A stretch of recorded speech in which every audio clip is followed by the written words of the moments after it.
Hey, thank you for coming by Tori Magoo 44. Today is the 21st. It is my 11th anniversary.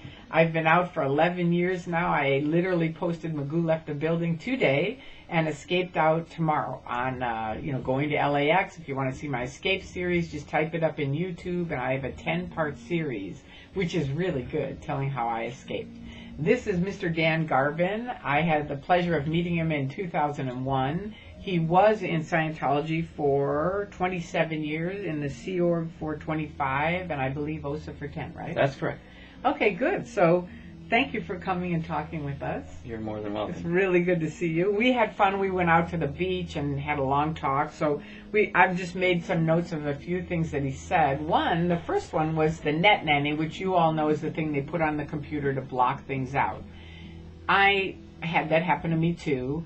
But I did not know. He mentioned the Sea Org all knew about that, and I didn't know it. Can you tell that? Yeah, when the Net Nanny came out, it was promoted as, getting a bunch of Scientologists online and able to tell their story, and also that they would be protected from N Theta. Oh, excuse me. That's okay. We have cell phones. No, we don't. Unless you have to answer it. No. All right. So that's good. It's a cell phone. It's life. All right, so yeah, we were told that it would, filter out any N Theta, anything that they shouldn't see, and we just assumed that they wouldn't be told that when it was given to them. But just found out from Tori the other day that no, they weren't told that. No, not at all. We weren't even told it would block N Theta. We were just told, put this on your computer, and I was like, why? And they were like, because you have a great story. Tons of people are going to want to communicate with you. And that was one of the things, because I kept thinking, no one has ever written to me, right? Yeah. And I realized it must go to the org, which is what it did. Yeah. But I didn't know that. Okay, so thank you for that. That was news to me. The next one was, you mentioned Sherman Lentz, who is one of the 3 attorneys that owns CST, which is, or they're part of it. Right. Well, the only significance of Sherman was that he was one of the attorneys that I used to deal with regularly when I was in OSA. I handled computerization for OSA, and they would all have these little boxes that Incom would give them that they would stick a disk in, and it would connect up a monitor that they had in their office over the phone through a modem to Incom, just as if they were sitting in Incom or in OSA, and they would be on the Incom computer system, able to get what they called Mercury. It's the same as email, basically. They could communicate directly with OSA executives and legal handlers, and even RTC and so forth would communicate with the attorneys that way. But they had a way to encrypt it, right? The box did the encrypting. They stuck a disk in, and as soon as it connected them up, it scrambled everything they typed and descrambled it at the other end, and scrambled what came back and descrambled it so they could read it as if it were just unencrypted, but it really was going over the phone line scrambled. That's pretty amazing for that time. You know what I mean? It wasn't ahead of anybody's time. It was pretty rickety old computer technology for the time, even, but they promoted it like they didn't know. Yeah. All right. So now, how about the OSA computer system? Is that different than that? The OSA computer system is very different from that.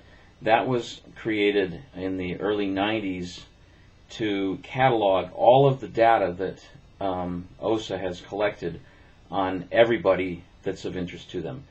That's, attackers,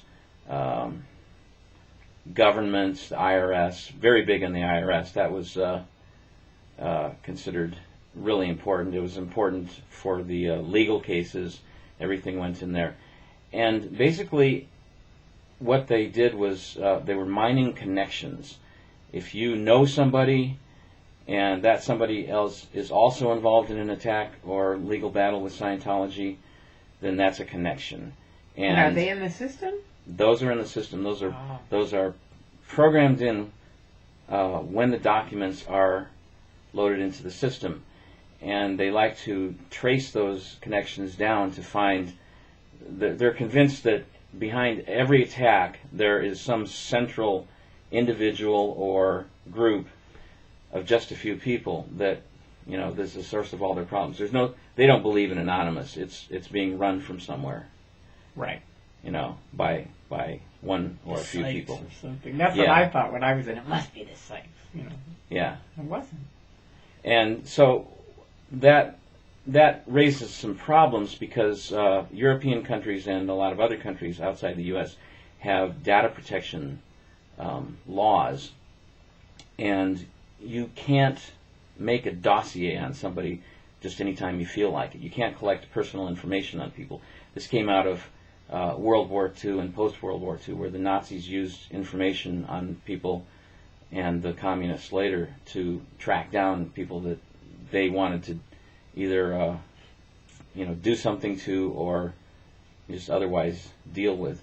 And here's Scientology using a similar kind of thing, right? Scientology is doing something. Yeah, they're basically doing the same thing. Not the same thing that the Nazis did, obviously, but they're collecting data on people and using it to attack them.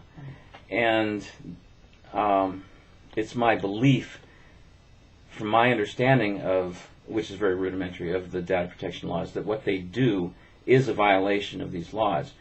And, of course, I haven't been in OSA for over 10 years, 15 years actually, so they may have changed their ways, and I may also, pigs also may be able to fly. But it's my belief that if you have ever been on OSA's radar, you exist in a file somewhere that they are keeping track of and adding to and watching. And it may be in violation of these data protection laws. I really strongly suspect that it is. I think you're right. Where did you just go recently? You went to James Randi's?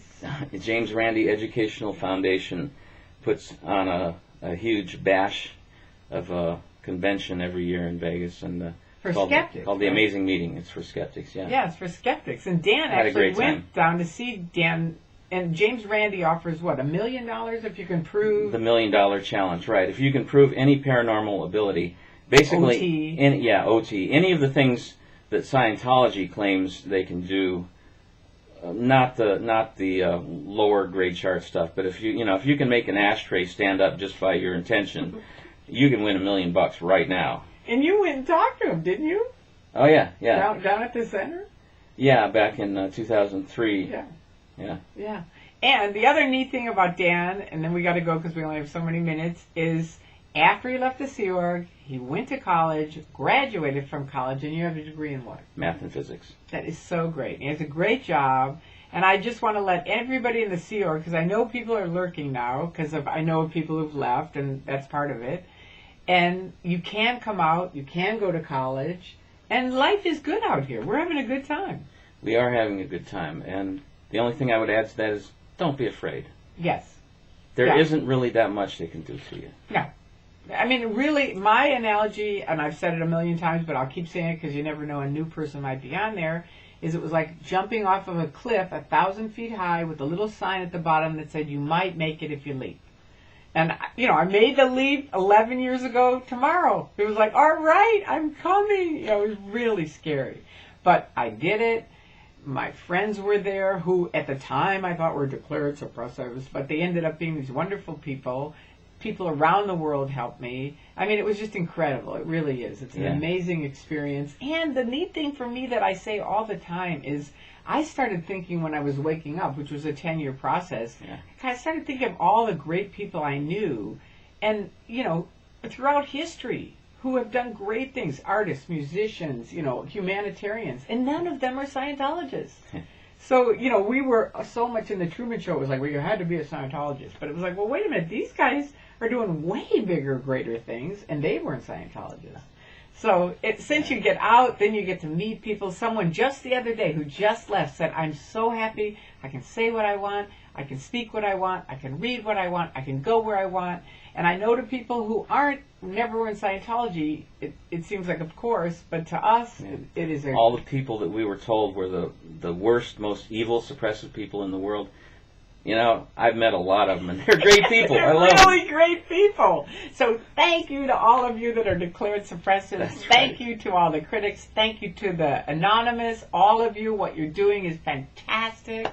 And to everybody out there that is helping expose the abuses of the Church of Scientology, we thank you. And thank you for coming and sharing this information. You're welcome. All right, kiddo.